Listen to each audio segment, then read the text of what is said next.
नमस्ते, आप देख रहे हैं एएनआई। मेरा नाम नमन यादव है। 27 जुलाई 2024 को दिल्ली के ओल्ड राजेंद्र नगर के एक कोचिंग सेंटर के बेसमेंट में पानी भर जाता है। 3 बच्चे वहाँ पे मर जाते हैं। वजह, वो बेसमेंट इल्लीगल था। वहाँ पे जो लाइब्रेरी चल रही थी वो भी इल्लीगल थी। 3 बड़े सवाल जो अभी हमारे सामने उठ रहे हैं। पहला, who should be blamed for this? इन तीनों बच्चों के मृत्यु का जिम्मेदार कौन है? दूसरा, क्या कोचिंग सेंटर्स, क्या कोचिंग इंस्टीट्यूट्स सेफ्टी नॉर्म्स को ताक पे रख के से सारे काम कर रहे हैं? तीसरा, क्या कोचिंग सेंटर्स सिर्फ और सिर्फ पैसा कमाना चाहते हैं? क्या यही मकसद रह गया उन लोगों का? इन सारे मुद्दों के बारे में बात करने के लिए हमारे साथ हैं Vikas Devi Kirti ji. Thank you sir, thank you आने के शुक्रिया। लिए एएनआई में। शुक्रिया नमन। सर, पहला सवाल यही, ऐसा क्यों लग रहा है कि सबने आपको निशाना सा बना लिया है? और एक सवाल और पूछना है इसी के साथ। 3 दिन हो गए हैं सर, हज़ारों बच्चे हैं, प्रोटेस्ट कर रहे हैं, धरना दे रहे हैं, जस्टिस की मांग कर रहे हैं, लाठियां खा रहे हैं, डंडे खा रहे हैं, पूछ रहे हैं कि विकास जी चुप क्यों थे? तो 2 सवाल हैं, एक तो कि मैं चुप क्यों था और दूसरा कि पहला सवाल आपने क्या पूछा? कि ऐसा लग रहा है कि सबने आपके ऊपर हाँ, निशाना सबने साध दिया मुझ है। पर क्यों निशाना साध हाँ, लिया है। एकदम अर्जुन की आँख की तरह उन्होंने, मछली की आँख की तरह आप पे निशाना साध दिया। मुझ पर निशाना इसलिए साधा है कि ऐसे मामले में कोई एक बलि का बकरा सबको चाहिए होता है, उससे चीज़ें थोड़ी आसान हो जाती हैं। प्रशासन के लिए आसान हो जाता है कि हम बच गए, एक का नाम लगा दो। समाज को भी एक सीधी सीधी बात समझ में आती है कि अच्छा अच्छा एक आदमी मिल गया, यही जिम्मेदार था, तो वो तसल्ली मिल जाती है कि चलो हमें दोषी मिल गया। और जो कॉम्पिटिटर्स हैं उनको ये लगता है कि अच्छा मौका है, इसी में स्कोर सेटल कर लिया जाए, हिसाब बराबर कर लिया जाए।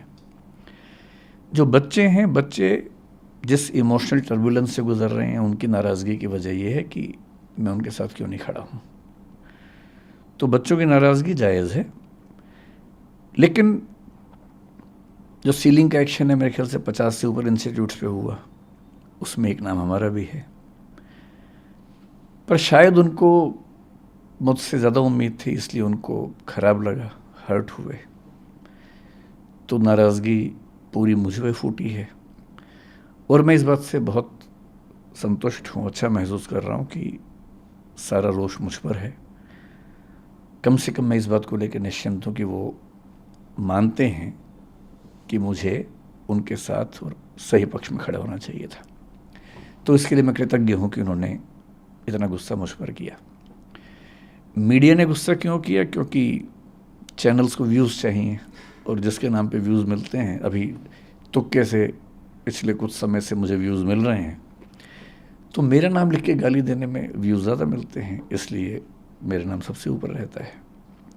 तो सबकी अपनी अपनी वजह है। जैसे आज़ादी की लड़ाई में वजहें सबकी अपनी अपनी थी, उन सब का नाम था आज़ादी, अंग्रेज़ों से मुक्ति। तो इस मामले में भी वजहें सबकी अपनी अपनी हैं, लेकिन सबके पास एक सुविधाजनक नाम है कि उसको गाली दो, कुछ कुछ वर्चुअल मॉब लिंचिंग जैसा करो, और सुख भी मिलता है। जब हम किसी को गाली देते हैं तो सुख तो मिलता ही है।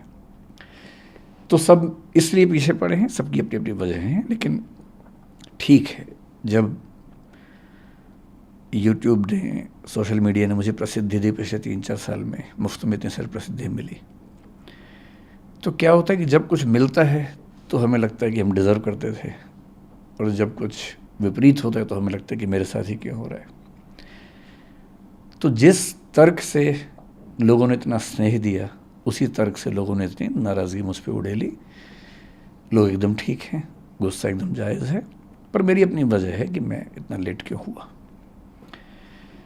दूसरा सवाल आपका ये है कि मैंने इतने समय तक कोई प्रतिक्रिया क्यों नहीं दी। इसकी 2 वजह हैं। एक तो मेरा स्वभाव, क्योंकि मैं भावनात्मक मामलों में बहुत मुखर और एक्सप्रेसिव नहीं हूँ। 3 बच्चों की डेथ हुई, दर्दनाक मृत्यु हुई, उस दिन से मेरे घर में हम लोग, आपको बड़ा आश्चर्य होगा, जो पिछले 2 दिन में हो रहा है उससे मुझे परेशानी लगभग नहीं के बराबर है। सारे चैनल्स मेरे पीछे पड़े हैं, इससे मुझे परेशानी नहीं के बराबर है। मेरे परिवार में लोग अचंभित भी रहते हैं कि मैं इतना सामान्य कैसे रह लेता हूँ। मुझे ज़्यादा चिंता दूसरी बात की है कि 3 दिन से हम घर में जब बात करते हैं या सोने जाता हूँ, नींद के नज़दीक पहुँचता हूँ, तो बार बार एक इमेज बनती है कि जब पानी भरा होगा तो उन बच्चों पर क्या गुजरी होगी। क्योंकि 1-2 बार ऐसा हुआ कि नदी में तैरते हुए पानी नाक में भर गया, 1-2 सेकंड्स के लिए डूबते डूबते मरे, मतलब बचे। कितना पेनफुल होता है वो 2-3-5 सेकंड, जो हम तो खैर 2-3-5 सेकंड में फ्री हो गए, निकल गए उससे। पर उन बच्चों ने तो कम से कम 1-1.5-2 मिनट, मुझे नहीं पता कितना समय इस चीज़ का होता है, लेकिन लगभग इतना होता ही होगा, झेला ही होगा। उम्मीदों की जब आखिरी कड़ी टूटी होगी, जब टेबल पे चढ़े होंगे बचने के लिए और पानी इतना सारा आ गया होगा। मेरी इस पूरे प्रकरण में मूल चिंता उस अनुभव को महसूस करने की है, और वो दुख है। तो ऐसे दुख में उनके पेरेंट्स को मैं जानता नहीं हूँ, मैं उनसे कैसे अपनी बात कहूँ, कैसे उनसे मिलूँ। दूसरा, जो विद्यार्थी इस समय आंदोलन में हैं, उनकी सारी बातें जायज़ हैं, लेकिन वो जिस उम्र में हैं, जिस गुस्से में हैं, थोड़ा सा ये भय भी होता है कि अगर हम जाके बात भी करें तो उस समय वो पूरी बात सुनेंगे या नहीं सुनेंगे। अच्छी बात है कि आज ऐसे 3-4 बच्चों से मेरा मिलना हुआ है। मैं भी एक मीटिंग से आ रहा हूँ, एलजी साहब ने बुलाई थी मीटिंग, उसमें कुछ बच्चे भी आए हुए थे और कई इंस्टीट्यूट्स के ऑनर्स भी थे, दिल्ली सरकार के आला अधिकारी भी थे, डीडीए से, एमसीडी से, फायर डिपार्टमेंट से, चीफ सेक्रेटरी दिल्ली सरकार के वो भी थे। तो वहाँ थोड़ी सी बच्चों से मेरी, मतलब 1-to-1 नहीं, लेकिन हाँ मीटिंग के दौरान बातें हुई। अब मुझे लगता है कि वो सहजता है, हो सकता है कि मैं आज या कल में बच्चों से मिलूँगा। क्या दिल्ली सरकार का कोई मंत्री, जिस मीटिंग का आप जिक्र कर रहे हैं एलजी साहब के साथ अभी चंद घंटों पहले हुई, क्या कोई दिल्ली सरकार का मंत्री भी था उसमें? नहीं, एक भी मंत्री नहीं था दिल्ली सरकार। ये मामला अभी एलजी साहब हैंडल कर रहे हैं, तो ब्यूरोक्रेट्स बहुत सारे थे, दिल्ली सरकार का कोई मंत्री नहीं था उसमें। अगर आप कुछ बता सके कि उस मीटिंग में क्या बातचीत हुई, किन मुद्दों पे बात हुई और क्या सहमति बनी? मीटिंग बड़ी अच्छी हुई, अच्छा लगा कि एलजी साहब भी और दिल्ली सरकार अब काफ़ी एक्टिव है। दरअसल उनको भी कुछ मामलों में क्लैरिटी नहीं थी, बच्चों की समस्याएं भी सुनी ने, कोचिंग इंस्टीट्यूट्स का अपना पक्ष क्या है वो भी सुना, कौन से ऐसे नियम कानून हैं जो कन्फ्यूज़न पैदा करते हैं वो भी सुना, सब नोट किया। उसके बाद एक छोटी कमेटी बनाई गई है, उस कमेटी में मैं भी हूँ, कुछ टीचर्स और भी हैं। उसमें अगर मैं ठीक ध्यान कर रहा हूँ तो दिल्ली के चीफ सेक्रेटरी भी हैं, डीडी एमसीडी के जो हेड्स हैं वो भी हैं। तो हम सब लोग अगले कुछ दिनों में कुछ मीटिंग्स करके इस समस्या का स्थायी समाधान निकालने का प्रयास करेंगे, और वो सुझाव सब लोगों ने दिए, मैंने भी दिए, और वो सब नोट किए गए हैं। कुछ बातों पर ऐसा लग रहा है कि अच्छा समाधान जल्दी निकल जाएगा। सर, आपके कोचिंग सेंटर की बात करते हैं, दृष्टि आईएएस की बात करते हैं, जो मुखर्जी नगर में जो कोचिंग सेंटर है उसको एमसीडी ने उसका बेसमेंट सील कर दिया था। बच्चे आपके जितने भी स्टूडेंट्स हैं वो दोनों कोचिंग सेंटर मुखर्जी नगर में हो चाहे करोल बाग में हो, वहाँ पे प्रोटेस्ट कर रहे हैं। कुछ बच्चे कल रात को आपके घर के सामने पे पहुँच गए हैं। बच्चों में बहुत आक्रोश है, वो जस्टिस चाह रहे हैं। कहीं ना कहीं आपको ये भी लगा है कि दृष्टि आईएएस से कोई चूक हुई है? मतलब ये कह सकते हैं आराम से कि चूक हुई है, और लेकिन वो चूक ऐसी नहीं थी कि नीयत हमारी खराब रही हो, लेकिन हाँ चूक हुई है नियमों के स्तर पर। इंटरेस्टिंग बात या विचित्र बात ये है कि अगर आप मुझसे पूछें कि दिल्ली में कितने कोचिंग इंस्टीट्यूट्स हैं, मेरा ख्याल है कि उनकी संख्या कम से कम 1000 तो होगी ही, शायद ज़्यादा होगा, 2000 भी हो सकते हैं, ज़्यादा भी हो सकते हैं। जो नॉर्म है फायर एनओसी की, एजुकेशन बिल्डिंग की, अगर आप मुझसे पूछें कि दिल्ली में कितनी बिल्डिंग्स के पास हैं, मेरा अनुमान है कि 2000 में से शायद एक के पास भी नहीं है। एक के पास भी नहीं? जी, ध्यान रखिए मैं जो कह रहा हूँ, fire NOC for educational building. Fire NOC कई तरह के होते हैं, अलग अलग कैटेगरीज में होते हैं, अलग अलग चीज़ों के लिए बने होते हैं। ऐसा नहीं है कि कोशिश हमने या बाकी इंस्टीट्यूट्स ने नहीं की, पर क्या होता है कि जब कोई हादसा होता है उसके बाद मोटी मोटी चीज़ें सतह पे आती हैं कि फायर एनओसी नहीं था, या ये नहीं था, या वो नहीं था, और जनता का आक्रोश फट पड़ता है। उसके पीछे की वजहें क्या हैं, परिस्थितियाँ क्या हैं, वो सोचने के लिए, समझने के लिए धैर्य चाहिए, समय चाहिए।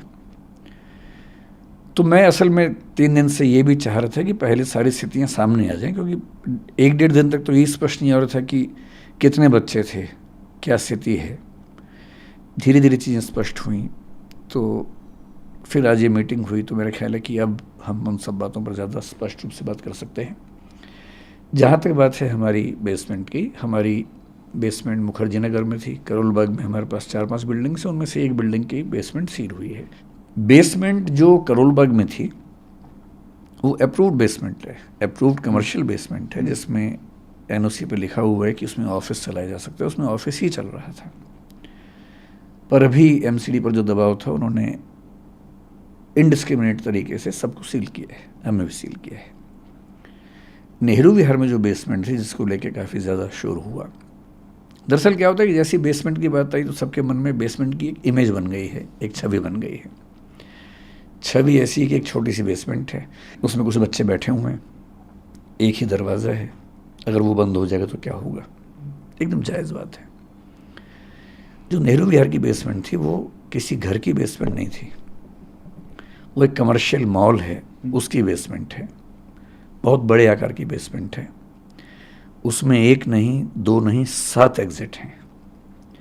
7 एग्जिट आपस में कनेक्टेड हैं। उसमें क्लासरूम्स थे, हर एक क्लासरूम के अंदर मैप लगे हुए हैं कि किसी भी इमरजेंसी में आप कहाँ कहाँ से बाहर निकल सकते हैं। हमारे स्टाफ के जितने मेंबर्स हैं उन सब की ट्रेनिंग वहाँ पर लगातार होती है। फायर डिपार्टमेंट की मॉक ड्रिल्स वहाँ पर लगातार स्टाफ के साथ होती हैं। मैं अपने होशो हवास में ये बात कह रहा हूँ कि हमें 3 दिन पहले जो इंसिडेंट हुआ उसके पहले ये एहसास था कि वो बेसमेंट शायद दिल्ली के सबसे सेफ इंफ्रास्ट्रक्चर्स में से एक है, क्योंकि जहाँ तक फायर की बात है, और वो बिल्डिंग बनी है नेशनल बिल्डिंग कोड के जो लेटेस्ट प्रतिमान है उनके हिसाब से, क्योंकि वो बिल्डिंग हाल ही की बनी हुई 10-12 साल पहले की बिल्डिंग है। जब वो बिल्डिंग बनी, क्योंकि हम उसके मालिक नहीं हैं, हम उसके टेनेंट हैं, जो उसके मालिक हैं, जब हमने उनसे पूछा, क्योंकि पिछले 1-2 साल से ये प्रोसेस ज़्यादा हुआ शुरू, हमने उनसे पूछा कि क्या आपके पास अथॉरिटी है। उन्होंने कन्वेंस डीड की कुछ चीज़ें अंडरलाइन करके दी, जो उन्होंने हाई कोर्ट में भी दिखाई। हाई कोर्ट में इस पर 1-1.5 साल से केस भी चल रहा है। डीडी और एमसीडी के बीच में कुछ कन्फ्यूजन्स हैं, कई चिट्ठियाँ एमसीडी ने लिखी हैं, कई डीडी ने जवाब दिए हैं। अब कोर्ट में कल फिर उसकी अर्ली हियरिंग होने वाली है, उसमें वो बात भी आने वाली है 28 अगस्त को, वरना वो हियरिंग थी ही 28 अगस्त को। फैसला वैसे भी होने वाला था कि ये अलाउड है या नहीं, उसके बाद हम शायद हटते ही। और पिछले 1 साल में हमने अपने स्टूडेंट्स को न केवल क्लास में मैंने बताया कई बच्चों को, अब जो एकदम लेटेस्ट वाले बच्चे हैं उनको छोड़ दें, क्लास में जा जा के सबको बताया कि ऐसा हो सकता है कि हमें इसकी परमिशन ना मिले, उस केस में हम शिफ्ट करेंगे। यहाँ तक कि उनसे आज से करीब 1 साल पहले की बात होगी, उनसे हमने ऑनलाइन एक फॉर्म भरवाया कि उस केस में वो कहाँ जाना पसंद करेंगे, करोल बाग जाना पसंद करेंगे, यहाँ रहना पसंद करेंगे, या अभी तय नहीं कर पा रहे हैं, बाद में तय करेंगे। वो डेटा हमारे पास पूरा है कि उन बच्चों ने 1 साल पहले क्या क्या वोट भरा, और सहमति ये थी कि अभी सरकार में वो हाई कोर्ट में केस चल रहा है, जैसे उस पर कोई निश्चित निष्कर्ष आएगा उसके बाद हम उस तरह से काम करेंगे। हमें ऐसा लगता था कि जो चिंता ज़्यादा फायर की है, और ऐसा पिछले साल हुआ भी था। दिल्ली में एक घटना हुई थी, कुछ साल पहले सूरत में हुई थी, अभी गुजरात में 1-2 घटनाएं और घटी हैं कि गेमिंग जोन में अचानक आग लगी। दिल्ली में जिस तरह की गर्मी इस साल थी, उस समय हम भगवान से प्रार्थना करते थे कि किसी इंसिडेंट में कोई हादसा ना हो जाए, क्योंकि इतनी गर्मी थी, रात दिन एसी चल रहे थे, उतना लोड उठाना बड़ा मुश्किल होता है। मुखर्जी नगर की बात नहीं है, पूरी दिल्ली में जहाँ जहाँ कोचिंग इंस्टीट्यूट्स हैं, आप कहीं जाके सर्वे करके देखिए, अधिकांश इंस्टीट्यूट्स में केवल एक एंट्री एक एग्जिट है, एक ही रास्ता है। सबसे बड़ी चिंता, उसी रास्ते पर मीटर लगे हुए हैं बिजली के। जो पिछले साल दिल्ली की एक संस्था में आग लगी जिसमें कुछ बच्चों को 3rd फ्लोर से जंप लगाना पड़ा, चोटें लगी, लेकिन गनीमत है कि कोई कैजुअलिटी नहीं हुई। क्या हुआ था उसमें? एक ही रास्ता है, उसमें मीटर है, उसमें आग लग गई, धुआं ऊपर गया, और शुरू में बच्चे ऊपर छत पे नहीं जा पा रहे थे, बाद में फिर दरवाज़ा खुला, वो चले गए वहाँ पर, लेकिन तब तक कुछ बच्चे जंप लगा चुके थे। चाहे सूरत हो चाहे कुछ भी हो, मूल खतरा आग से होता है। और दिल्ली में जब गर्मी पड़ती है और जब सर्दियाँ पड़ेंगी, सर्दी में फिर हीटर चलेंगे बहुत ज़्यादा, गर्मी में विशेष रूप से 1 महीना इतनी दिक्कत रहती है। और इस साल हमने पहली बार ऐसा किया कि गर्मियों में बच्चों को ये कह के लगभग 15 दिन या 1 महीने की छुट्टियां दी, ऑनलाइन क्लास करवाई कि गर्मी ज़्यादा है, कहीं इस समय ऐसा ना हो कि एसी चलने से कोई आग लग जाए, हादसा हो जाए। ये पहली बार हुआ। और 3-4 इंस्टीट्यूट जो मेरे परिचय में थे उस समय, मैंने उनसे भी निवेदन किया था कि गर्मियाँ ज़्यादा हैं और कहीं कोई दिक्कत ना हो तो आप भी हो सके तो छुट्टियाँ करें या ऑनलाइन क्लास करें कुछ दिनों के लिए। हमारे जहन में ये बात कभी आई नहीं थी कि पानी भर सकता है। आज से 3 साल पहले केवल एक घटना हुई जब दिल्ली में यमुना का पानी बहुत बढ़ा। इस मॉल के पास में एक नाला है, करीब 50 एरियल डिस्टेंस 50 मीटर के आसपास या 30 मीटर के आसपास होगा वहाँ से, उसमें पानी का लेवल भरने लगा। जैसे उसमें पानी का लेवल भरने लगा, हमने अपने इंस्टीट्यूट में 7 दिन की छुट्टी कर दी कि जब तक ये नीचे नहीं जाएगा हम क्लास नहीं लेंगे। 7 दिन छुट्टी हुई, ऑनलाइन क्लास चली, बच्चे वहाँ चले गए। 3 दिन पहले जो घटना घटी उसके बाद पहली बार हमें ये रियलाइजेशन हुआ कि कहीं ऐसा भी तो हो सकता है। ये हमारे जहन में कभी नहीं आया था। और मैं एमसीडी का तहे दिल से शुक्रिया करता हूँ कि उन्होंने सीलिंग कर दी है। और मैं चाहूँगा कि पूरी दिल्ली में जहाँ भी कोई ऐसी बिल्डिंग हो जहाँ अनसेफ तरीके से क्लासेस चलती हों, हमारी हो किसी की भी हो, स्ट्रिक्ट एक्शन हो, लेकिन एक पॉलिसी सरकार की तरफ से बन जाए जो पॉलिसी मतलब क्लियर कट हो, ट्रांसपेरेंट हो। जैसे भी फायर सर्टिफिकेट को लेकर बड़ी दिक्कत है। आप फायर डिपार्टमेंट से सर्टिफिकेट जब मांगते हैं, पहली बात तो सीधे इश्यू नहीं करते, वो कहते हैं कि आप एमसीडी के थ्रू आओ, डीडीए के थ्रू आओ। आज की मीटिंग में ये प्रस्ताव भी रखा गया और आज फायर डिपार्टमेंट ने कहा कि हम एक ऐसी व्यवस्था बनाएंगे कि सीधे हमसे आप सर्टिफिकेट ले सकते हैं। फायर डिपार्टमेंट से सर्टिफिकेट मिलता भी है तो उस पर क्लियर क्या लिखा होता है, क्योंकि वो बिल्डिंग कमर्शियल है तो कमर्शियल सर्टिफिकेट है। एमसीडी कहती है कि एजुकेशनल सर्टिफिकेट चाहिए। एजुकेशनल बिल्डिंग का certificate to the best of my knowledge Delhi में एक भी प्राइवेट संस्था के पास नहीं है, केवल कॉलेज, यूनिवर्सिटी, स्कूल को मिलता है। और ये भी क्यों हुआ? क्योंकि 2020 से पहले डीडीए की भाषा में हम एजुकेशनल बिल्डिंग वाली एक्टिविटी में नहीं थे, हम कमर्शियल एक्टिविटी में थे। कोचिंग इंस्टीट्यूट्स जीएसटी के हिसाब से आज भी कमर्शियल एक्टिविटी है और इसलिए जो जीएसटी में हमारा टैक्स जमा होता है वो कमर्शियल कोचिंग नाम से होता है, तो हम कमर्शियल एक्टिविटी हैं। कमर्शियल एक्टिविटी का मतलब है कमर्शियल बिल्डिंग में हम काम कर सकते हैं। हम वहाँ काम करते थे। जिस मॉल की बात आप कर रहे हैं उस मॉल के मालिक ने मुझे कई बार ये विश्वास दिलाया है कि कमर्शियल मॉल के तौर पर इसके पास एनओसी है। कैसे है? कन्वेंस डीड में लिखा हुआ है, DDA is giving the conveyance deed on the basis of the fire clearance received from the fire department. लेकिन बेसमेंट के पास पूरी क्लैरिटी ऐसी नहीं थी। इसका क्या जवाब दिया उन्होंने कि 2018 में जब एफएआर के रूल्स चेंज हुए, फ्लोर एरिया रेशो बोलते हैं, जब रूल्स चेंज हुए तो एडिशनल एफएआर उनको मिला है और एडिशनल एफएआर के लिए उन्होंने डीडीए में अप्लाई किया हुआ है कमर्शियल एफएआर बनाने के लिए। अगर वो कमर्शियल एफएआर है तो कमर्शियल एक्टिविटी वहाँ हो सकती है। We have been under this impression. और हमेशा ध्यान रखना है, जब बेसमेंट को लेके हमें खूब आजकल नाराज़गी है, ठीक है होनी चाहिए, हम एकदम सहमत हैं कि बेसमेंट सील हो जानी चाहिए, लेकिन दिल्ली की मेट्रो बेसमेंट में चलती है, अंडरग्राउंड ही चलती है। पालिका बाज़ार बेसमेंट में ही है। दिल्ली के लगभग हर मॉल में बेसमेंट में बहुत बड़े शॉपिंग कॉम्प्लेक्सेस हैं, वहाँ लाखों लोग शॉपिंग करते हैं वहाँ पर, क्योंकि वहाँ की जो बेसमेंट्स हैं ठीक तरीके से बनाई गई हैं। और कमर्शियल मॉल की तरफ से हमें ये बार बार आश्वासन मिला कि वो बेसमेंट उसी तरीके से बनी हुई है। और उन्होंने कहा कि हमने डीडीए में अप्लाई किया है कि हमें कमर्शियल एफएआर में इसका एनओसी मिले। अगर कमर्शियल एनओसी मिल जाता, एनओसी क्यों नहीं मिल रहा? डीडीए का मानना है कि ये काम एमसीडी का है, एमसीडी का मानना है कि काम डीडीए का है। एमसीडी ने कई पत्र डीडीए को लिखे, डीडीए ने कई पत्रों में जवाब एमसीडी को दिया और यहाँ तक कहा कि हमारे पास डॉक्यूमेंट्स नहीं हैं, ये आपको देखना पड़ेगा।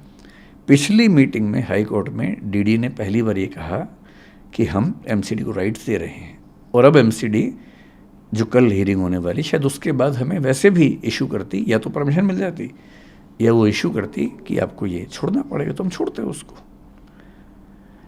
मतलब बेसमेंट होने मात्र से चीज़ें जैसी फैल जाती हैं। मैं आपसे फिर कह रहा हूँ, ऑन रिकॉर्ड कह रहा हूँ, उस बेसमेंट का पूरा लेआउट स्ट्रक्चर एमसीडी को हमने सबमिट किया हुआ है, डीडीए को सबमिट किया हुआ है, फायर डिपार्टमेंट को सबमिट किया हुआ है एनओसी के लिए कुछ महीने पहले। अब तक वहाँ से रिजेक्शन भी नहीं आया उसका। और उसमें 7 फायर एग्जिट्स बड़े बड़े, वो सब उसमें नक्शे में है, और नक्शे में नहीं है, वो रियलिटी में भी है। सर आपने अभी एक बात बोली, लेकिन इसके बावजूद पिछले 3 दिन में जो घटना घटी, उसे देखने के बाद मुझे एहसास है कि ये केयरलेसनेस थी, हमारे दिमाग में बात कभी नहीं आई। और मैं आपके चैनल पर बड़ा खुल के कह रहा हूँ कि परमिशन कभी भविष्य में मिल भी गई तो भी हम बेसमेंट में काम नहीं करेंगे। मैं इसका भरोसा आपको दे रहा हूँ। और मैं चाह रहा हूँ पूरी दिल्ली में एक भी कोचिंग इंस्टीट्यूट बेसमेंट में ना चले, और ऊपर भी चले तो फायर सेफ्टी के साथ चले। मैं आपको एक बात और स्पष्ट कर देता हूँ यहाँ पर। आपको हो सकता लगे कि मैं बहुत बड़ी बात बोल रहा हूँ, मैं खुल के ये बात कह रहा हूँ। बिल्डिंग सेफ्टी नॉर्म्स के मामले में जितनी शिद्दत से हम कोशिश करते हैं, मुझे भरोसा है कि वैसी शिद्दत कहीं आपको नहीं मिलेगी। अगर आप चाहेंगे, मैं भी आपको अपने व्हाट्सएप में एक चीज़ दिखाऊंगा। हमारे पास एक, आप, मुझे नहीं पता बाकी इंस्टीट्यूट्स क्या करते हैं, मैं अपना बता रहा हूँ आपको। 2 महीने पहले, 3 महीने पहले हमने एक वैकेंसी निकाली, क्योंकि हमने 1.5 साल पहले एक डिविजनल हेड रैंक का ऑफिसर बनाया अपनी कंपनी। डिविजनल हेड हमारे यहाँ सीनियर मैनेजमेंट का पार्ट है, जो केवल सेफ्टी देखेगा बिल्डिंग्स की। उसका एक ही काम था, बिल्डिंग की सेफ्टी देखना। जनवरी 2023 में हमने एक व्हाट्सएप ग्रुप बनाया, मैं उसका मेंबर हूँ। उस ग्रुप का काम क्या है, 16 पॉइंट्स उसमें लिखे हुए हैं, जिसमें एक लिखा हुआ है कि मैंने चेक कर लिया है कि सारे दरवाजे खुले हैं, फायर एग्जिट साफ़ है, उस पर कोई बाधा नहीं है, छत के दरवाजे खुले हुए हैं, कोई इमरजेंसी होने पर बच्चे बाहर निकल सकते हैं। वो सब 16 पॉइंट्स हैं उसमें।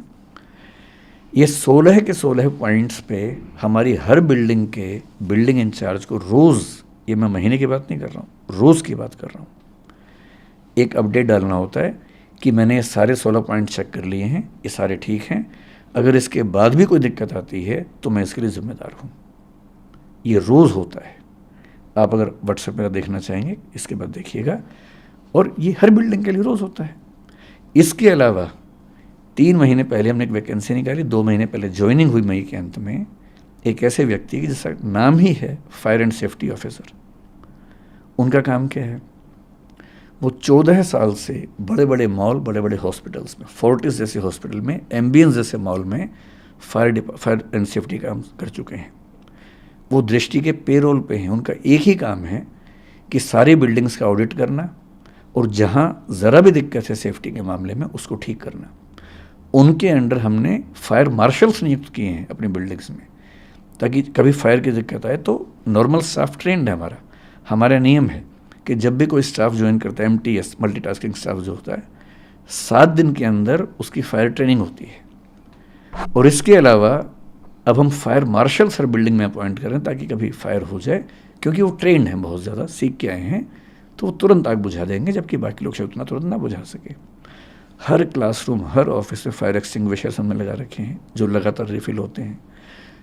मैं चाहूँगा कभी आपको मौका मिले, अगर आप सर्वे कर सकते हैं, दिल्ली या दिल्ली के बाहर हमारी किसी भी शाखा में जाइए, किसी भी क्लासरूम में जाइए, किसी भी बिल्डिंग में कम से कम 2 एग्जिट ना हो तो मैं ज़िम्मेदार हूँ। हम ऐसी बिल्डिंग रेंट पे लेते ही नहीं जिसमें फायर एग्जिट ना हो। कई बिल्डिंग्स में आप देखेंगे लोहे का बहुत बड़ा फायर एग्जिट बना हुआ, चाहे करोल बाग में देखें, चाहे जयपुर में देखें, चाहे इलाहाबाद में देखिए। वो हमारी शर्त होती है। इंदौर में हमें 1.5 साल एक्स्ट्रा लग गया, केवल इसलिए कि एक भी बिल्डिंग ऐसे नहीं मिल रही थी जहाँ 2 एग्जिट हों। हमने एक लैंडलॉर्ड से बात करके उसकी ज़मीन पे, प्लॉट पे बिल्डिंग बनवाई 2 फायर एग्जिट वाली, और वहाँ काम शुरू किया। 2 साल लेट काम शुरू किया, सिर्फ इसलिए कि किसी भी स्थिति में किसी बच्चे या स्टाफ की ज़िंदगी से समझौता ना हो। हमारी नीयत ऐसी ही है। एक गलती हुई समझने में, मैं पूरे देश से, पूरे समाज से माफ़ी मांगता हूँ कि हाँ वो गलती हुई, आगे वो गलती नहीं होगी। Sir, if I am not mistaken, आपने अभी थोड़ी देर पहले कहा कि MCD ने जो एक्शन लिया है आपके बेसमेंट के खिलाफ, जो सील किया गया है जी, वो डिस्क्रिमिनेटरी है। डिस्क्रिमिनेटरी करोल बाग के लिए वो अंडर प्रेशर लिया गया। मैंने कहा इनडिस्क्रिमिनेट का मतलब ये हुआ कि सब पे ले लिया है, इरिस्पेक्टिव, और उसमें सारे नॉर्म्स जगह पे है, साफ साफ बता रहा हूँ, और उसके बाद भी वो लिया गया। और हमारे नहीं, 1-2 के साथ और भी हुआ। हाँ, करोल बाग में जो मेन रोड है उस पर कई ऐसी बेसमेंट्स हैं जो कमर्शियली अप्रूव्ड हैं, पूरा हमारे पास NOC है उसका। MCD ने उसको अप्रूव किया, कमर्शियल बेसमेंट के नाम से अप्रूव किया। कमर्शियल बेसमेंट में लिखा है कि क्या क्या एक्टिविटीज़ कर सकते हैं, ऑफिस चला सकते हैं या गोदाम बना सकते हैं, या 1-2 चीज़ें और लिखी हैं। ऑफिस ही चल रहा है, 2 एग्जिट हैं, छोटे छोटे एग्जिट हैं 2, सारे फायर प्रोविजंस हैं, पर सील किया। वहाँ पे कोई क्लासेस नहीं चल रही थी, कोई क्लास नहीं, एक भी नहीं। बेसमेंट में कोई करोल बाग बाग एक भी नहीं, एक भी क्लास नहीं नहीं चल रही थी। ऑफिस क्लास हमारी बेसमेंट में सिर्फ मुखर्जी नगर नेहरू विहार में चल रही थी, उसकी वजह ये है। और बाकी 1-2 सेंटर्स में बहुत छोटी 2 क्लासेस, क्योंकि वहाँ पर ऐसी शायद मेरे ख्याल से मनाई नहीं है, बहुत छोटे 10, 20, 50 बच्चों वाले जो क्लासेस होते हैं, वो भी मैंने कल मना करवा दिया कि वहाँ नहीं चलाएंगे हम। मुखर्जी नगर में दिक्कत क्या है कि बहुत छोटा इलाका है, छोटे छोटे घर हैं वहाँ पर। उन सब घरों में एक एंट्री एग्जिट है। अगर आप वहाँ क्लास चलाएं, 200 बच्चे हैं, 100 बच्चे हैं, और आग लग जाए तो बहुत रिस्की हो जाता है, जो एक इंसिडेंट दिखा भी हमने। मेरी समझ में उस इलाके में सबसे ज़्यादा सुरक्षित बिल्डिंग वही कमर्शियल मॉल की है जो हमने ली। हमने 2012-13 में वहाँ काम करना शुरू किया, केवल ऊपर, बेसमेंट का हमें आइडिया भी नहीं था। वहाँ बेसमेंट में 3 इंस्टीट्यूट क्लासेस चलाते थे, बाद में एक और बढ़ा, 4 हो गए, हम नहीं थे। 2017-18 के आसपास शायद पहली बार हमें जब ज़रूरत पड़ी तो पता लगा कि ये क्लासरूम नीचे उपलब्ध है। वहाँ 3-4 इंस्टीट्यूट चल रहे थे पहले से, तो हमने ये एज्यूम किया कि इसके हमारे परमिशंस होंगी, तो हमने लिया। धीरे धीरे कंपटीशन ऐसा हुआ कि वो इंस्टीट्यूट वहाँ से चले गए, क्योंकि उतना नहीं मैनेज कर पाए। जब वो चले गए तो मॉल के मालिक ने हमसे कहा कि अगर आप चाहें तो आप इसको ले लीजिए। हमने लिया। आखिरी एक और इंस्टीट्यूट था, उसने भी कुछ दिन पहले तक रखा हुआ था, बाद में फिर वो मॉल की तरफ से हमें मिला। वहाँ हम IAS के जो मेंस वाले बच्चे हैं, मेंटरशिप लाइब्रेरी चलाते थे, अब वो बंद हो गई, उनका 1.5 महीने बाद मेंस है, तो हम अभी उनके लिए भी रास्ता निकाल रहे हैं कि उनको कहाँ बिठाएं, उनकी भी दुविधा है। सर अभी एक ये प्रेस रिलीज़ आई है 2:41 पे, इसके 2-3 पॉइंट्स पे मैं आपसे बात करना चाहूँगा। जो हमारी प्रेस रिलीज है दृष्टि IAS ने, जो आपने मेरी तरफ से, हाँ आपकी तरफ से है, जो सोशल मीडिया हैंडल पे अपलोड किया गया। 2-3 पॉइंट है, मुझे उस पर बात करना है, लेकिन एक चीज़ मुझे उससे आपसे पहले पूछनी है।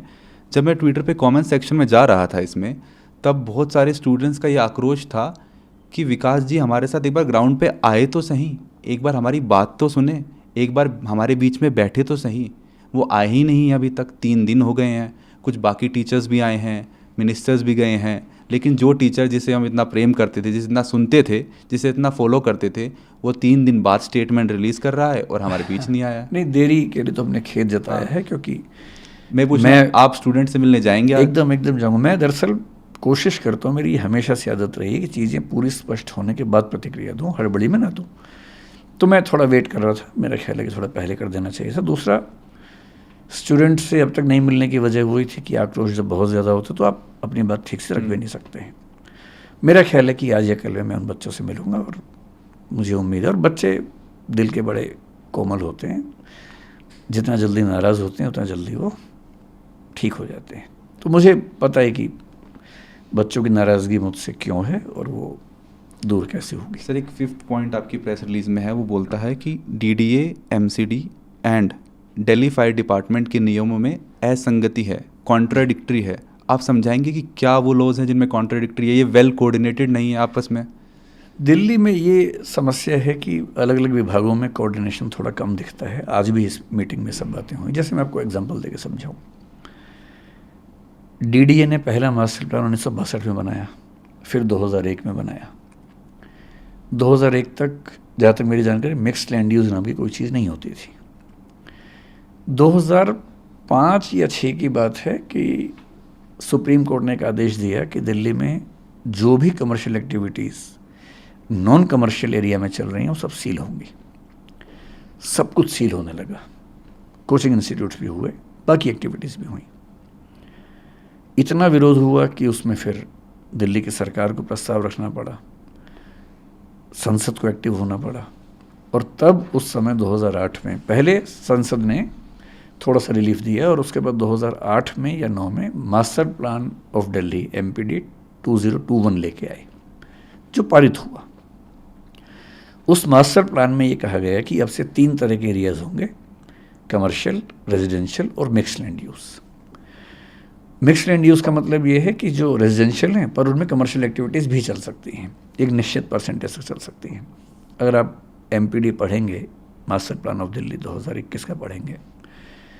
चैप्टर 15 उसका इनएक्टिविटीज़ के बारे में है। 15.7.1 और 15.7.3 ब्रैकेट में 7, इनको ध्यान से पढ़िए। 15.7.1 साफ साफ कहता है कि coaching institutes mixed land area में अलाउड हैं, प्रोवाइडेड कि सड़क इतनी चौड़ी होनी चाहिए। इतना ही नहीं, वो ये भी कहता है कि अगर सड़क इतनी चौड़ी है, मेरे ख्याल से 60 फीट के आसपास की बात है, तो मिक्स्ड लैंड यूज नहीं है तो भी अलाउड है, ये वो कहता है। Up to 2/3 FAR of the building. जैसे बिल्डिंग में अगर FAR मान लीजिए 303 है, मान लीजिए FAR 3 फ्लोर पे, इस समय 3 होता है, तो 2 फ्लोर पे कोचिंग चल सकती है, साफ साफ लिखा हुआ है। उसमें केवल एक सवाल है कि बेसमेंट में चल सकता है या नहीं। 15.7.3.7 कहता है कि बेसमेंट में कोचिंग इंस्टीट्यूट चल सकता है प्रोवाइडेड कि उनके पास रिक्वायर्ड NOC हो। ठीक, ये लिखा हुआ है। NOC एजुकेशनल बिल्डिंग का MPD में जिक्र नहीं है उस चीज़ का। ये बात मैं 2008 की कर रहा हूँ। 2008 के बाद क्या हुआ, अब उसके तहत मिक्स्ड लैंड यूज में बहुत सारे इंस्टीट्यूट चलने लगे। फायर NOC की ज़रूरत है या नहीं, इसके लिए हम क्या पढ़ेंगे, हम दिल्ली फायर डिपार्टमेंट के जो रूल्स हैं, फायर एक्ट है 2007 का, फायर रूल्स हैं 2010 के, आप खुद रेफर कीजिए, मैं सारे आपको तथ्य बता रहा हूँ। फायर रूल्स में रूल नंबर 27 पढ़ लीजिए, साफ साफ क्या कहता है। रूल नंबर 27 साफ साफ कहता है कि अगर कोई बिल्डिंग रेजिडेंशियल है और 15 मीटर तक की है तो उसको NOC नहीं चाहिए। अगर कोई बिल्डिंग कमर्शियल है और 15 मीटर तक की है तो उसको NOC नहीं चाहिए। ऐसे आपके पास वही डॉक्यूमेंट है क्या? मुझे याद है पूरा, मैं आपको ऐसे सुनाया था। पर वो एक बात कहता है कि अगर कोई बिल्डिंग एजुकेशनल है तो उसको 9 मीटर तक NOC नहीं चाहिए, 9 मीटर के ऊपर NOC चाहिए। ये रूल नंबर 27 में लिखा हुआ है। अब क्या स्थिति है, जो कोचिंग इंस्टीट्यूट्स हैं, हम मान के चल रहे हैं कि रेजिडेंशियल एरिया में या कमर्शियल एरिया में चल रहा है। भारत सरकार GST में कमर्शियल कोचिंग उनको बोलती है, तुम कमर्शियल एक्टिविटी माने जाते हैं। अगर हम मॉल की बात करें तो 15 मीटर से ऊंचा नहीं है वो। रेजिडेंसीज की बात करें 15 मीटर से ऊंचे नहीं है। पिछले 10 साल में जिसने फायर डिपार्टमेंट से NOC मांगा, एक ही जवाब आया कि आपको ज़रूरत नहीं है। ठीक, उन्हें नहीं मिला, किसी को नहीं मिला क्योंकि ज़रूरत नहीं है। As per rule 27 they are not suppose to give the NOC। उनकी भी गलती नहीं है, वो तो रूल्स के हिसाब से काम कर रहे थे। अब दिक्कत ये है कि उन्हीं बिल्डिंग्स में बच्चे पढ़ रहे हैं। कोचिंग इंस्टीट्यूट्स को रेगुलेट करने के लिए अब तक कोई अथॉरिटी नहीं है, कोई कानून नहीं है। जैसे कॉलेज के लिए है, स्कूल के लिए है, यूनिवर्सिटी के लिए है, कोचिंग के लिए नहीं है।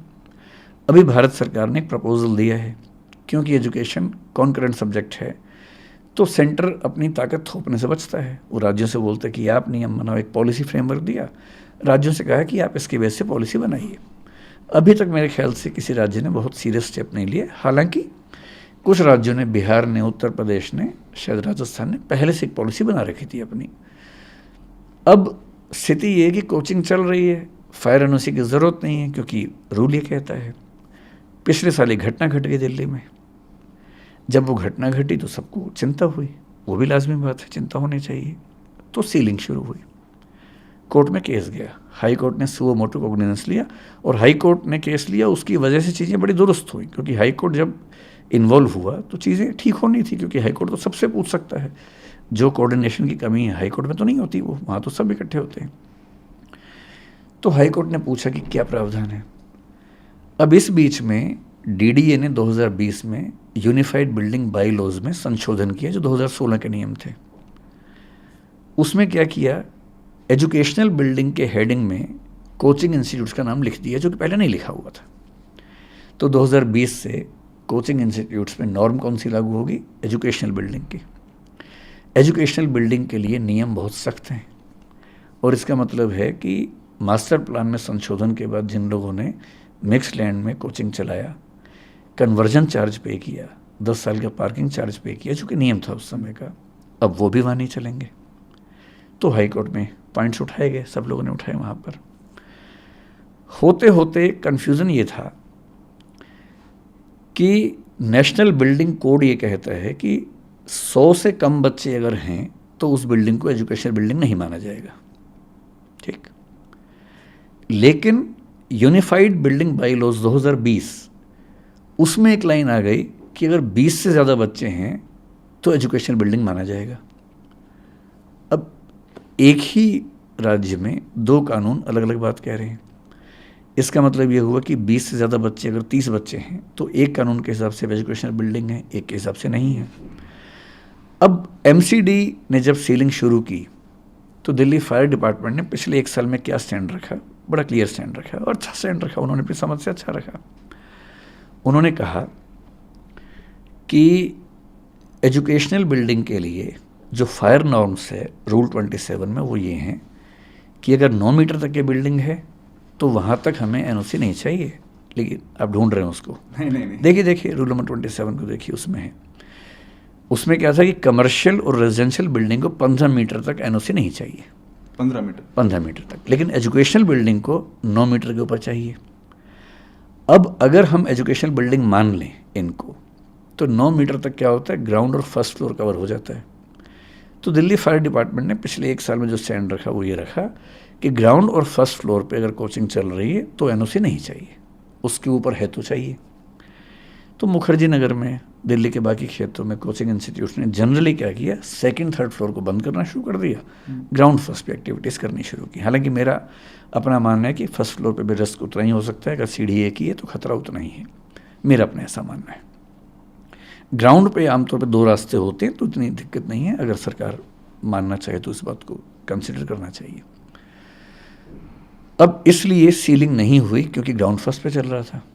हाई कोर्ट ने पिछली हियरिंग में, जो कि अभी मेरे ख्याल से 12 जून की बात है,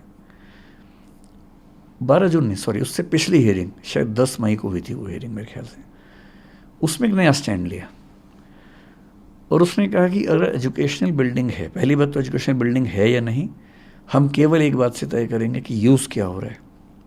अगर यूज़ हो रहा है एजुकेशन का तो एजुकेशनल बिल्डिंग होगी, और एजुकेशनल बिल्डिंग हो तो फ्लोर चाहे कोई भी हो, फायर एनओसी होना चाहिए।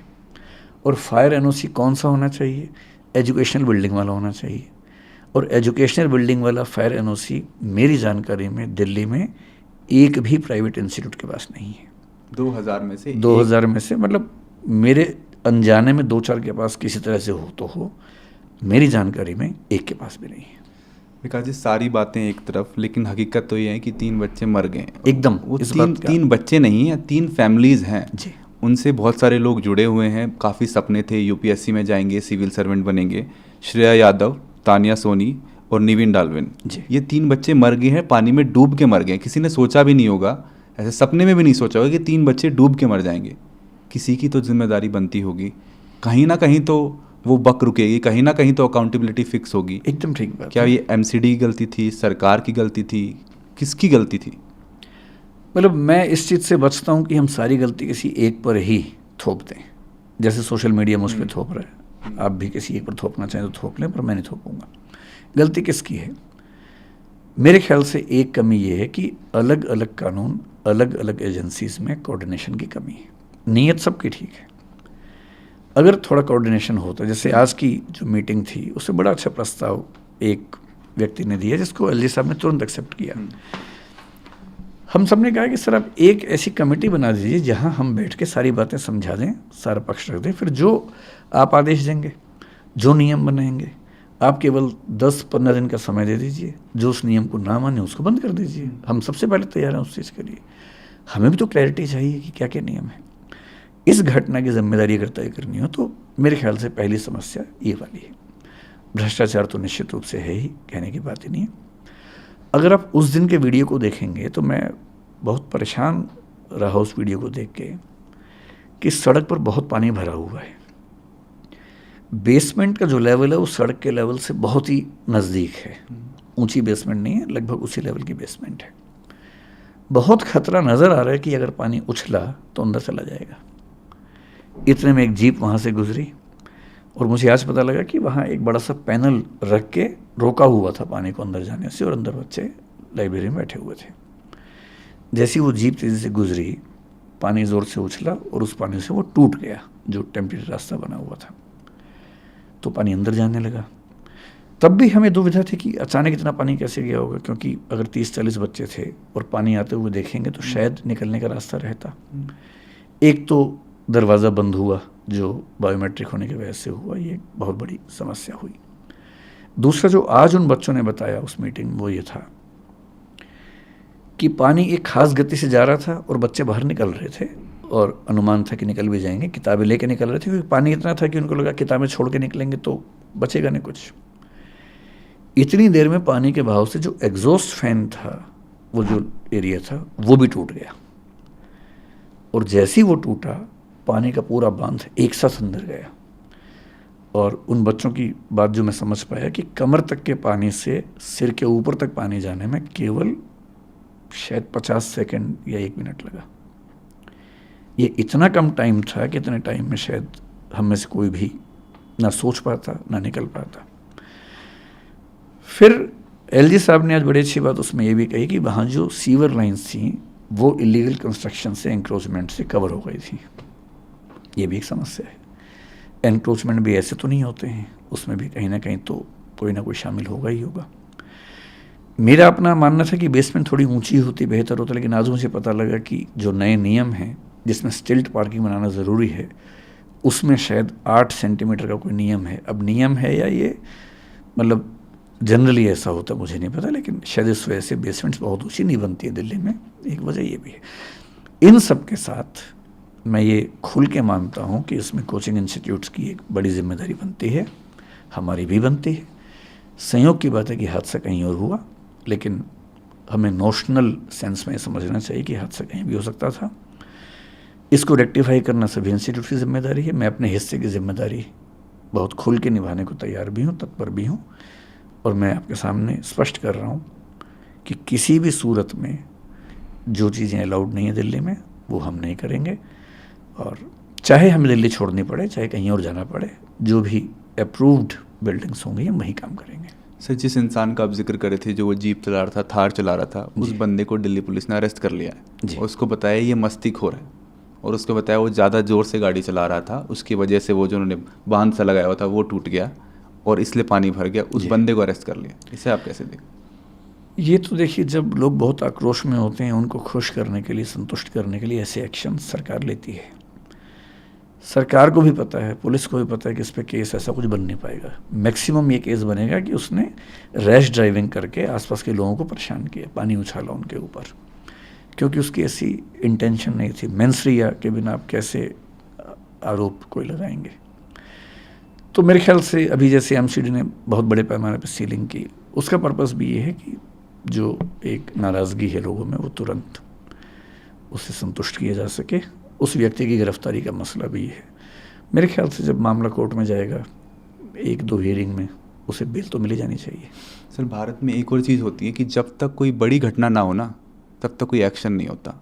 ये कोचिंग इंस्टीट्यूट चल रहे थे, कोचिंग सेंटर चल रहे थे। आप मुखर्जी नगर और ओल्ड राजेंद्र नगर में आप घुसेंगे, आपको दिखते ही पता चल जाता है कि इनमें से किसी के पास एनओसी का एक ही एग्जिट है, वो भी इतना एग्जिट है कि आदमी हाथ भी नहीं कर सकता है, इतना वो एक बंदा जा सकता है। आपको देखते ही पता चलता है कि कहाँ रोका जाए, मतलब कहाँ किस नॉर्म को सेट किया जाए कि ये बंद हो। आंखों से देख के ही पता चल रहा है कि ये सब इलीगल है, ये सब भ्रष्टाचार चल रहा है, किसी के बीच में कोई किसी को पैसे दे रहा है, बहुत सारे नॉर्म्स हैं वो फ्लाउट हो रहे हैं, बहुत सारे नॉर्म्स हैं वो वायलेट हो रहे हैं।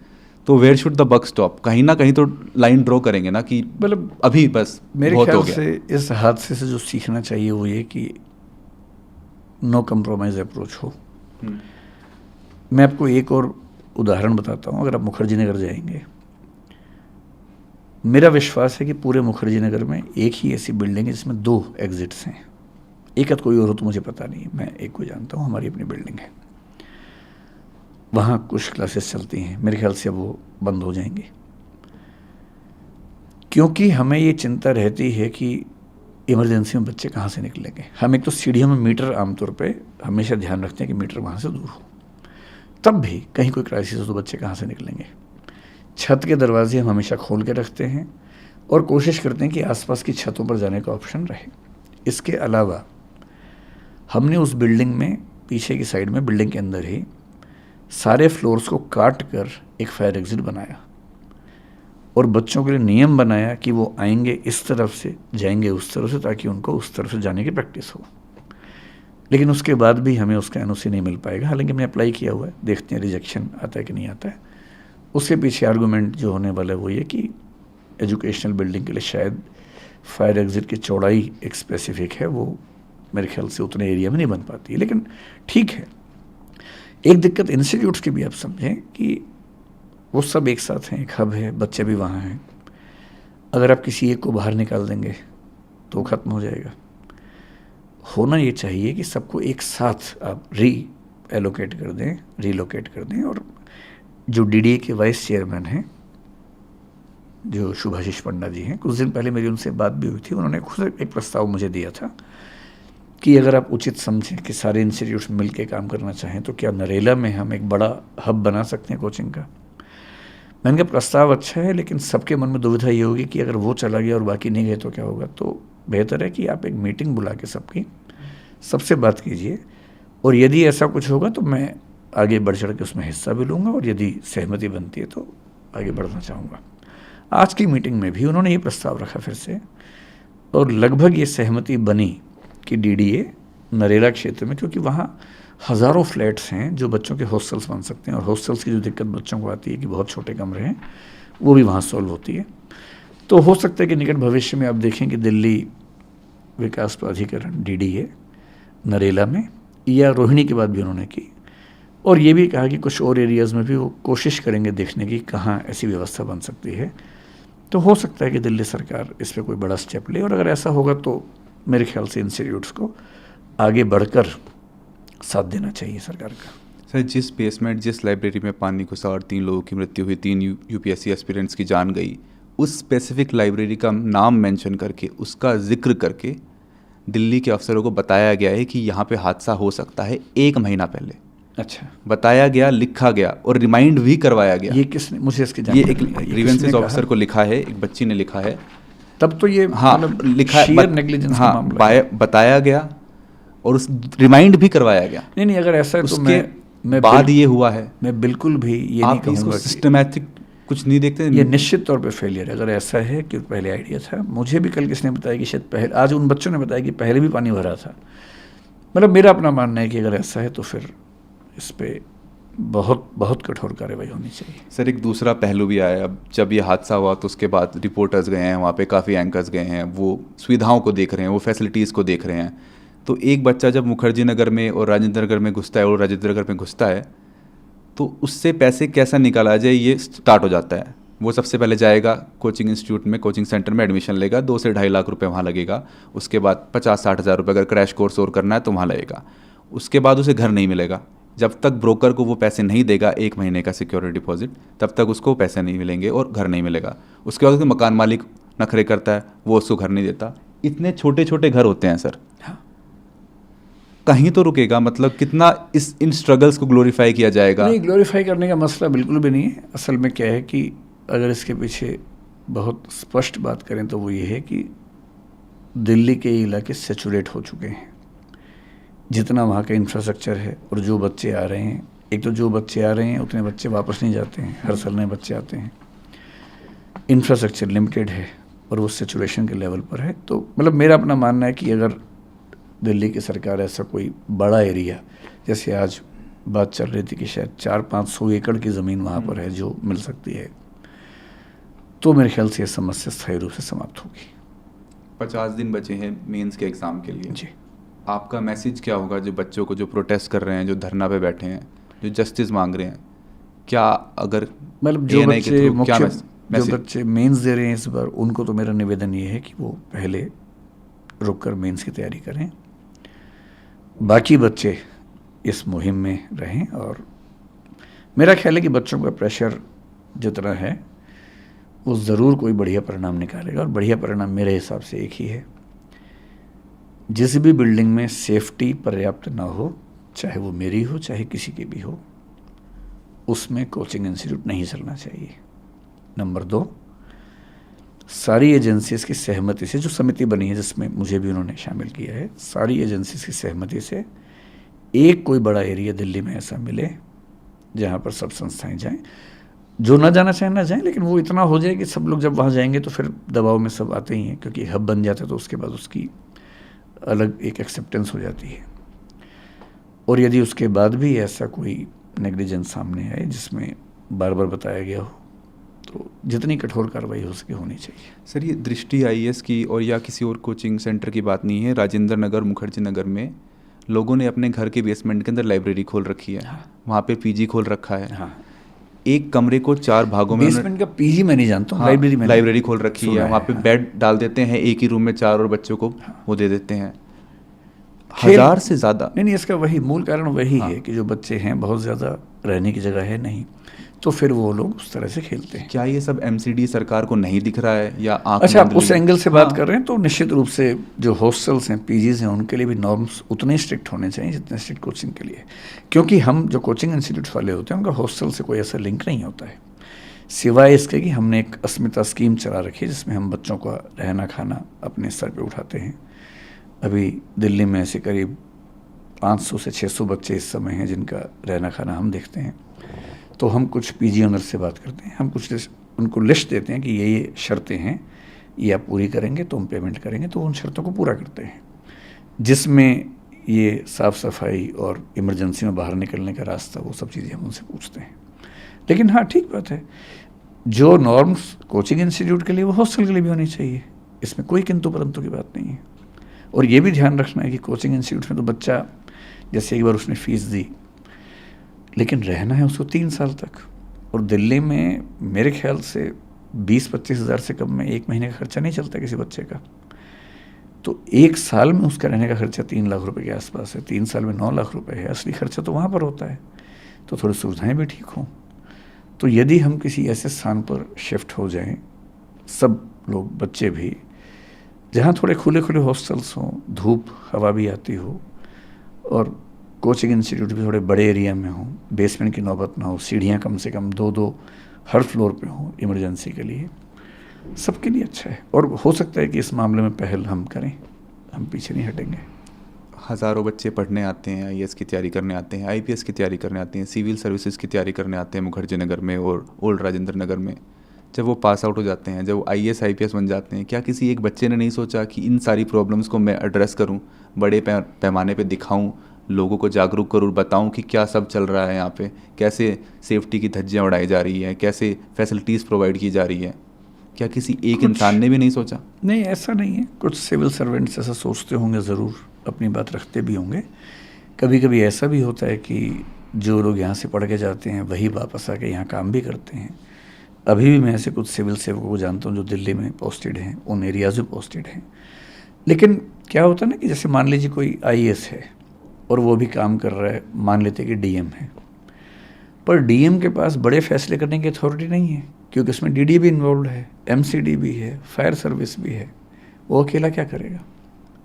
सुझाव दे सकता है। ये स्टेप्स उस लेवल पर संभव हैं जब कोई व्यक्ति चीफ सेक्रेटरी के आसपास के पद पे हो, तो प्रयास करते ही होंगे, पर जब चीज़ें सिस्टम में बहुत बिखरी हों तो एक व्यक्ति के प्रयास से समाधान आमतौर पर नहीं हो पाता। मैं उन पे आरोप क्यों लगाऊंगा? कुछ ना कोशिश करते ही अभी होंगे। ब्लेम गेम भी तो चल रहा होता है। दिल्ली सरकार के मंत्री हैं जो बोल देते हैं कि ये एलजी साहब ने किया है, उनके अंडर आता है, वो बोल देते हैं ये उनके अंडर आता है। दिल्ली का जो एडमिनिस्ट्रेटिव स्ट्रक्चर है वो इस समय देश में सबसे यूनिक है। जो मुख्यमंत्री और एलजी के बीच में रिस्पॉन्सिबिलिटी की शेयरिंग है वो बड़ी अनक्लियर है।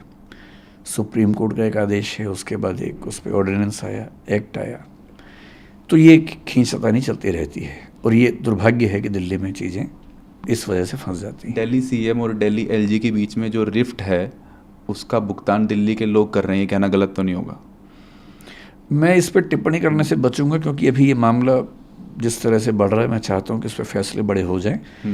इन झगड़ों में उलझने से हो सकता है कि वो चीज़ थोड़ी सी हल्की पड़ जाए।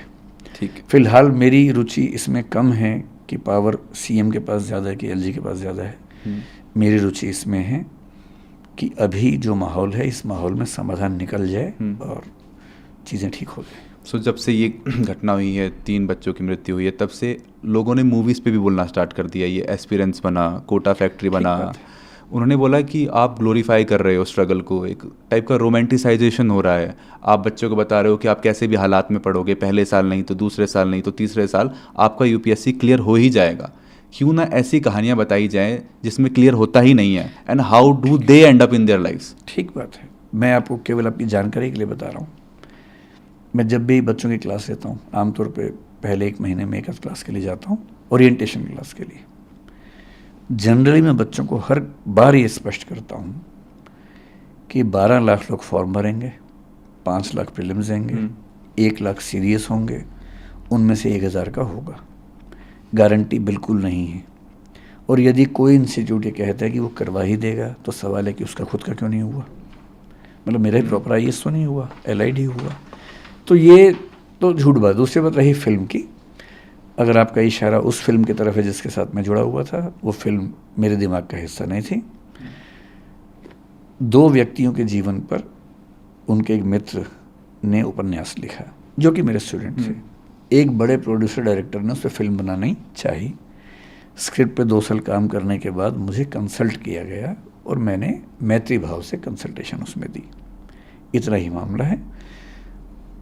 मतलब मेरा मानना है कि दोनों तरह की कहानियाँ ज़रूरी हैं। कुछ लोगों ने स्ट्रगल करके अचीवमेंट हासिल की इसकी भी, और कुछ लोग स्ट्रगल करके नहीं अचीव कर पाए तो उन्होंने ज़िंदगी कैसे गुजारी इसकी भी कहानी आनी चाहिए। दोनों कहानियाँ ज़रूरी हैं। सर, हम फायर NOC की बात कर रहे थे, हम बात कर रहे थे कि फ्लडिंग भी हो सकती है, फायर NOC भी लेने चाहिए, लेकिन अर्थक्वेक का क्या? एकदम आ सकता है। और अर्थक्वेक आया तो 2, 3, 4 नहीं 400-500 जाने जा सकते हैं। आज ही LG की मीटिंग के बाद एक वरिष्ठ सिविल सेवक वहीं, उनसे मेरी बात चल रही थी, दिल्ली में ही काम करते हैं, बहुत सीनियर सिविल सर्वेंट हैं। उन्होंने मुझसे अनौपचारिक बातचीत चल रही थी मैत्री वाले भाव से। उन्होंने मुझसे जो बात कही, जो बात हम समझते हुए, उन्होंने कहा कि ये वाटर वाली बात, फायर वाली बात पे हमारा फोकस है क्योंकि ये दिक्कतें दिख रही हैं, दूर होनी चाहिए। लेकिन जिस दिन दिल्ली में बड़ा भूकंप आ गया, उन्होंने कहा कि पूरी दुनिया में ऐसी त्रासदी नहीं हुई होगी जितनी यहाँ होने वाली है। और मैं फिर आपसे एक बात कह रहा हूँ, अभी कोचिंग इंस्टीट्यूट्स घेरे में हैं तो बात चल रही है। मैं आपको कुछ और बातें बताता हूँ, उन पर भी फोकस कर लीजिए थोड़ा सा। दिल्ली में ऐसे हज़ारों रेस्टोरेंट्स होंगे जिनमें जाने का एक रास्ता है, जहाँ खूब खाना पीना भी है, ड्रिंक्स भी हैं, अल्कोहल तो बहुत जल्दी आग पकड़ता है। एक रास्ता है। शाम के समय जो कम उम्र के बच्चे हैं, 80, 100, 150 बच्चे वहाँ पर होते भी हैं, डांस भी कर रहे होते हैं, कभी कभी स्मोक भी कर रहे होते हैं। एक चिंगारी कभी लग गई तो क्या होगा, आपको अंदाजा है इस चीज़ का? इसके अलावा दिल्ली में पिछले 3 या 4 बड़े फायर इंसिडेंट्स को ध्यान से याद कीजिए। कोचिंग इंस्टीट्यूट में एक हुआ जिसमें किसी की मृत्यु नहीं हुई थी पिछले साल। उसके पहले नरेला में एक इंसिडेंट हुआ। नरेला में हुआ या मतलब उपहार सिनेमा भी हुआ। उपहार तो बहुत पहले की बात हो गई। उसके बाद पिछले 4 साल में, 5 साल में 2 इंसिडेंट्स हुए जिनमें करीब 30, 40 से ज़्यादा व्यक्तियों की जान गई। पर क्योंकि वो मजदूर थे इसलिए उनकी बात बहुत ज़्यादा उठी नहीं, किसी ने की नहीं उनकी बात, क्योंकि वो एक ऐसी बिल्डिंग में सो रहे थे, एक ही रास्ता था और नीचे से आग लग गई। जो अभी हाल ही में भारत के बाहर भी एक घटना घटी, बहुत से भारतीयों की जान गई जिसमें। अर्थक्वेक बहुत बड़ी त्रासदी होगा। फायर, फ्लड से ज़्यादा फायर की चिंता हमें आमतौर पर लगती है क्योंकि फायर दिल्ली में होने का खतरा ज़्यादा होता है। और पुराने जो बाज़ार हैं, चांदनी चौक हो, कोई बाज़ार हो, छोटी छोटी गलियों में जब आप ऊपर चढ़ते हैं एक दुकान में जहाँ 1 लाख साड़ियाँ टंगी हुई हैं, जहाँ 50 सैकड़ों महिलाएं साड़ी खरीद रही हैं, भगवान ना करे कभी कुछ हुआ तो क्या होगा? बहुत सारे प्रश्न हैं। दिल्ली का विकास बहुत सिस्टमैटिक सिटी के रूप में नहीं हुआ, चंडीगढ़ की तरह से नहीं हुआ है। 1962 के मास्टर प्लान में उन पुराने इलाकों को एग्जम्पशंस दी गई हैं ताकि वहाँ बिजनेस हार्म ना हो। एग्जम्पशन तो ठीक है, बिजनेस इंटरेस्ट में है, लेकिन जब आग लगती है तो वो एग्जम्पशन नहीं देती है। तो मैं जो विनम्र निवेदन करना चाह रहा हूँ कि ऐसा नहीं है कि बारूद के ढेर पर सिर्फ कोचिंग इंस्टीट्यूट्स बैठे हैं, पूरी दिल्ली बैठी है। बहुत कम ऐसे संस्थान हैं, स्कूल है, कॉलेज है, यूनिवर्सिटी है, अस्पताल है, उनको ज़मीन मिलती है। मीडिया हाउसेस को ज़मीन मिल जाती है, बाकी लोगों को ज़मीन नहीं मिलती है। कोचिंग इंस्टीट्यूट्स को सरकार ज़मीन नहीं देती है, उनको खुद खरीदनी होती है, खुद रेंट पे लेना होता है, महंगे रेंट पे लेना होता है। फिर हर डिपार्टमेंट के साथ कम से कम ये ध्यान रखना होता है कि छोटी सी बात पे कोई हमला ना हो जाए। तो पक्ष सबका है, उनका भी है, और अच्छी बात है कि अगर हम एक स्थायी समाधान की ओर बढ़ें, मुझे उम्मीद है कि इस बार कुछ ना कुछ स्थायी होगा। सर, फैमिलीज़ भी ये न्यूज़ देख रही हैं, सोशल मीडिया पे हैं, वो भी देख रही हैं कि कैसे घटना सब कुछ हुआ, 3 बच्चों की जान गई। पेरेंट्स को आप क्या मैसेज देना चाहेंगे जो अपने बच्चों को भेजते हैं दिल्ली पढ़ने के लिए, बंगाल से, यूपी से, हरियाणा से, कि सब जाओ जगह से, पढ़ो? जैसे ये जो बच्चे थे, निविन केरल से था, ये जो तान्या बच्ची है वो तेलंगाना से, उसके एक पेरेंट्स यूपी से, भी थे हाँ। शायद, एक यूपी से बच्ची है। मैं पेरेंट्स से ये कहना चाहूँगा कि जब वो आए दिल्ली में, चाहे हमारे पास आए चाहे कहीं भी जाए, केवल ये ना देखें कि इंस्टीट्यूट कितना अच्छा है, टीचर्स कितने अच्छे हैं, साथ में थोड़ा सा ये भी देखें कि सेफ्टी के प्रोविजंस कितने वहाँ पर हैं। खुद जाके देखें, क्लासरूम के अंदर जाके देखें। एक सिंपल सी कसौटी मैं आपको दे रहा हूँ। सबसे पहले हर पेरेंट और हर बच्चा जब भी किसी क्लासरूम में जाए, ये ध्यान से चेक कर ले कि अगर कोई दिक्कत हुई तो निकलने की संभावना है या नहीं। मैं सामान्य भाषा में कहूँ तो कम से कम 2 एग्जिट हैं या नहीं। बहुत बेसिक सा क्राइटेरिया है।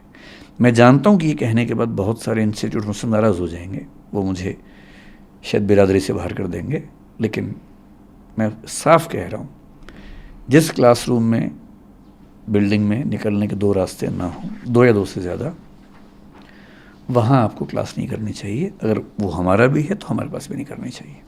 और अब से एक नई बात यह है कि बेसमेंट, तो हम अभी ये सुनिश्चित करेंगे कि, मतलब बाकी राज्यों में बेसमेंट को लेके ऐसे कठोर नियम शायद नहीं है, लेकिन हम कोशिश करेंगे कि हर जगह इस नियम को लागू करें। सर, आपने जो प्रेस रिलीज थी वो जारी की, उसमें आपने एक सुझाव भी दिया कि सरकार दिल्ली में 3 से 4 क्षेत्रों को चुनकर उन्हें कोचिंग स्थानों के लिए नियत करे। इस पे भी बात हुई एलजी साहब के साथ आपकी?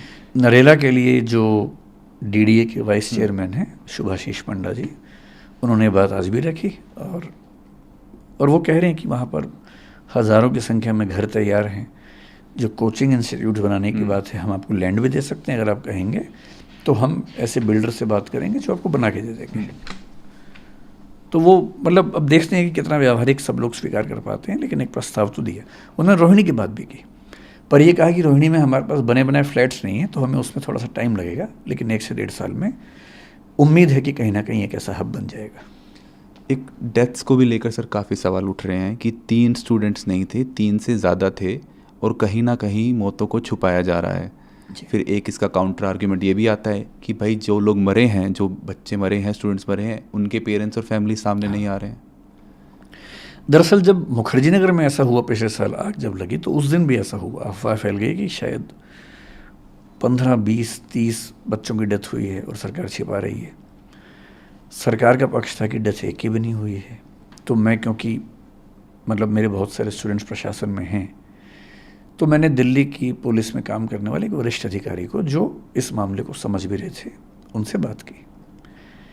उन्होंने एकदम साफ साफ कहा कि सर, कैजुअल्टी नहीं है, बहुत सारे बच्चों को, एम्बुलेंस इतनी सारी क्यों आई, ये सवाल था। बोले कि हमारी नॉर्म ये है कि किसी बच्चे को हल्की सी चोट भी हो तो हम उसको हॉस्पिटल लेके जाते हैं एम्बुलेंस में। और मैंने उनसे निवेदन किया, मैंने कहा आप एक काम करो, बच्चों को ऐसा लग रहा है कि उस बिल्डिंग के अंदर बहुत सारी लाशें हैं, आप हो सके तो एक बार बिल्डिंग के अंदर जाके उनको दिखा दो, 2, 4, 5 बच्चों को ले जाके।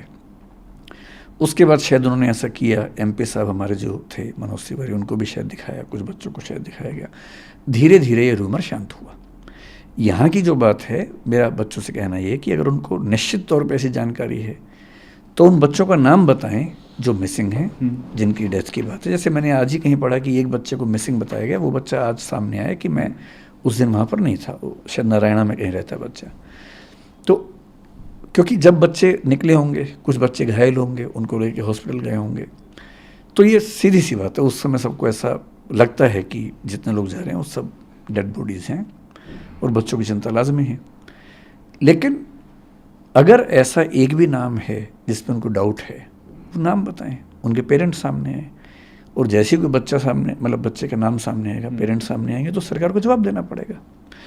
प्रशासन को लेकर जो मेरी अपनी समझ है वो ये है कि दिल्ली जैसे शहर में पब्लिक आई के बीच में होते हुए इतना आसान नहीं है छिपाना, लेकिन अगर शक है बच्चों को तो नाम बताना चाहिए, इन्वेस्टिगेशन होनी चाहिए इसकी।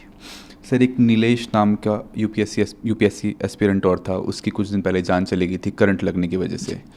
अभी 3 बच्चों की जान चली गई है। एक सवाल बार बार लोगों के मन में उठता है, दिल में उठता है, does human cost have no life in India? मतलब ये बात ईमानदारी से कहें तो जैसे जैसे हम विकसित देश बनते हैं वैसे वैसे ह्यूमन लाइफ की कीमत बढ़ती जाती है।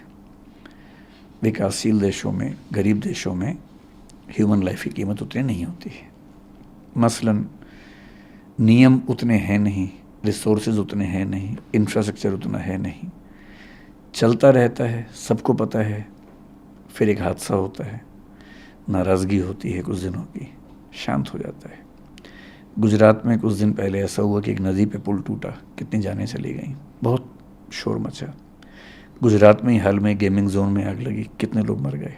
दिल्ली में पहले 2 फायर इंसिडेंट्स हुए थे, कितने लोगों की डेथ हो गई थी। ट्रेन एक्सीडेंट्स भी होते हैं। लेकिन क्योंकि इंफ्रास्ट्रक्चर को लेकर, संसाधनों को लेकर हम रातों रात विकसित देश नहीं बन सकते। विकसित देशों ने आज से 50 साल पहले ये सब झेला है।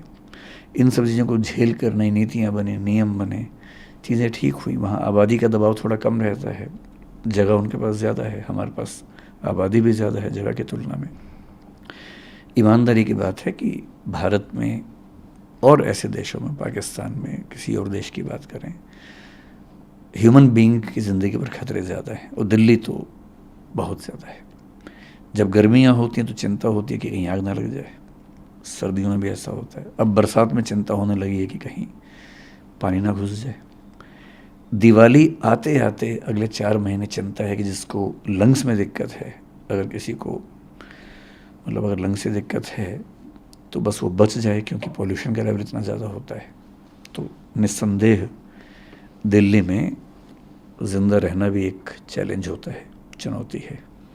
सर स्टूडेंट्स जो प्रोटेस्ट कर रहे हैं उन्हें देख के लग नहीं रहा है कि उनका आक्रोश आने वाले 3-4 दिनों में कम होने वाला है। जब तक कोई सॉलिड उन्हें या तो प्रूफ नहीं मिलेगा कि सरकार कोई कदम उठा रही है या कोई जस्टिस का कोई उन्हें रे ऑफ होप नहीं दिखेगा, तब तक लग नहीं रहा कि वो एक कदम पीछे लेने वाले हैं। अच्छी बात है कि आज की मीटिंग में 5 या 6 बच्चे जो उस मूवमेंट में हैं वो भी आए हुए थे, उन्हें दिल्ली पुलिस लेके आई थी। वो भी इस पूरे प्रोसेस के भागीदार हैं। और जो कमेटी बन रही है उस कमेटी में बच्चों का पार्टिसिपेशन भी है। एक बार मैं आपको उस कमेटी में कौन कौन है अगर आप बता पाएँ तो? बच्चे, एलजी साहब ने जो उस समय कहा था मैं बहुत एग्जैक्टली ध्यान नहीं कर पा रहा हूँ, लेकिन 4-5 इंस्टीट्यूट्स के लोग थे जिनमें एक मैं भी था। बच्चों की तरफ से 1 या 2 लोग रहने वाले हैं। जो दिल्ली के चीफ सेक्रेटरी हैं मेरे ख्याल से वो कमेटी के चेयरमैन होने वाले हैं। और अगर मैं ठीक याद कर पा रहा हूँ तो एमसीडी के कमिश्नर और डीडीए के वीसी या उनके प्रतिनिधि उस कमेटी में होंगे, और दिल्ली फायर सर्विस के भी। सर ये इंटरव्यू ख़त्म करना चाहूँगा। आपका एक आखिरी मैसेज, जो बच्चे जो प्रोटेस्ट कर रहे हैं, जो न्याय की मांग कर रहे हैं, आप उनसे एएनआई के थ्रू क्या कहना चाहेंगे? आखिरी मैसेज। मैं कहना चाहूँगा कि ये जो आक्रोश है ये बहुत रैंडम ना रहे, एक व्यवस्था सुधारने का माध्यम बने। और उसमें कुछ लोगों को कीमत चुकानी होगी, उनको चुकानी चाहिए, चाहे वो हम हों, चाहे एमसीडी वाले हों, कोई भी हों। और अगर इस आक्रोश की बदौलत वो दिल्ली में एक ऐसी रेगुलेटरी बॉडी बनवा लेते हैं कोचिंग इंस्टीट्यूट्स के लिए जो सब चीज़ों का नियमन करे, हॉस्टल्स के बारे में भी ध्यान से उनकी शिकायतों को सुने, समाधान करे। और यदि कोई एक ऐसा प्लेस मिल जाता है, क्योंकि कोचिंग इंस्टीट्यूट्स की वहाँ कॉस्ट काफ़ी कम होगी। अभी करोल बाग वगैरह में किराए इतने ज़्यादा हैं कि उनकी भी बहुत दिक्कतें हैं। ऐसा नहीं है कि उनके पास परेशानियाँ नहीं हैं। जब नई जगह पे होंगे किराए उनके बहुत कम हो जाएंगे, खर्चा भी कम हो जाएगा, फीस भी कम हो जाएगी, रहने की दुविधा भी कम हो जाएगी, हवा धूप वो सब चीज़ें भी मिलेंगी। तो अब मतलब वो कहते हैं ना कि दुष्यंत कुमार की भाषा में कि हो चुकी है पीर पर्वत सी पिघलनी चाहिए। पीड़ा जो है पहाड़ जैसी हो गई है, इस हिमालय से कोई गंगा निकलनी चाहिए। ये बच्चे भगीरथ बन सकते हैं, इस हिमालय से गंगा निकाल सकते हैं। और इस मामले में मैं खुल के कह रहा हूँ कि मैं उनके साथ हूँ, इसमें कोई दुविधा नहीं है। और साथ में इतना ही नहीं बल्कि मैंने आज एलजी साहब से भी बात की। एलजी साहब ने निवेदन किया कि जिन बच्चों की मृत्यु हुई उनके माता पिता की स्ट्रगल्स भी हैं, तो हम तो सरकार की तरफ से जो मदद कर सकते हैं करेंगे, आप लोग भी करेंगे तो अच्छा होगा। मैंने उनको वायदा किया एलजी साहब को कि हम आगे बढ़ के मदद करना चाहेंगे, बशर्ते कि उनके पेरेंट्स ऐसा चाहें, उनको अपमान ना लगे।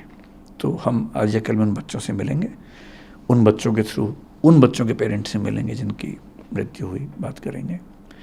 यदि संभव हुआ तो हम कोशिश करेंगे उनके घाव पर थोड़ी सी मरहम लगा सकें। सर बहुत बहुत शुक्रिया नहीं से बात करने। बहुत धन्यवाद, थैंक्स अ लॉट। बहुत बहुत धन्यवाद।